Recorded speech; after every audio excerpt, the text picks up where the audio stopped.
I'm a big believer in recipes because people say, well, you know what? If I can go on ChatGPT and pull this recipe, I know if I put these ingredients in, I'm going to get this Yeah. result. And I feel like that's what systems are in business. And sometimes if people are trying to figure things out on their own, they're like, all right, well, I don't even know what step to take. But when there's a system in place, it makes them more comfortable taking the next step and the next step and the next step. And you become a master of systems. So for people listening, why are systems important for a successful business?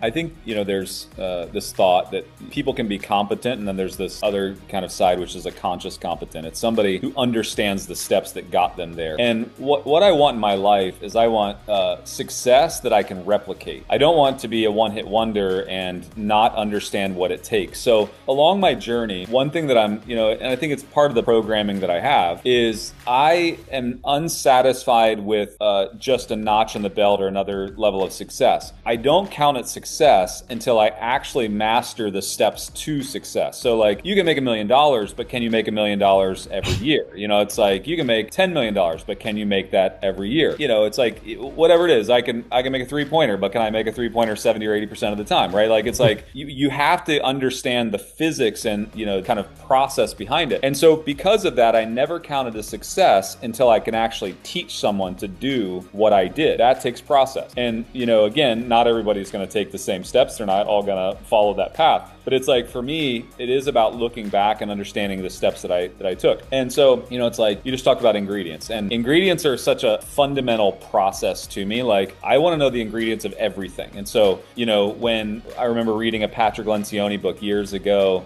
and he was talking about the ideal team player. And I think Patrick Lencioni is a brilliant business speaker and brilliant business mind. And he said, the ideal team player is hungry, humble, and smart. And I was like, oh, that's an interesting thing. So what I did was I started molding my hiring practices towards, are they hungry, humble, and smart? Because it made sense to me. It was like, I want somebody who's hungry, that they're not on top of the mountain, they're still pursuing. I want somebody who's humble, that's teachable, somebody that doesn't come with a lot of baggage and I know how to do this without you. And then smart, I want people that have an intuition, that they have some, some elevated kind of consciousness towards what they do. When I started to put those ingredients in all of my employees, all of a sudden, it's like my business took that next step. Everything is ingredients based. And if you can understand those ingredients, then ultimately you can replicate the same outcome. And many people in kind of the entrepreneurial journey, they just do it by the seat of their pants, right? They just find success and they can't explain success. And so I would say to the average entrepreneur out there, if you really want to call yourself a success, then you have to know the ingredients it took to get to success. It's not just a dollar. It's not just a certain horizon you got to. It has to be, I understand the steps, the ingredients that got me here.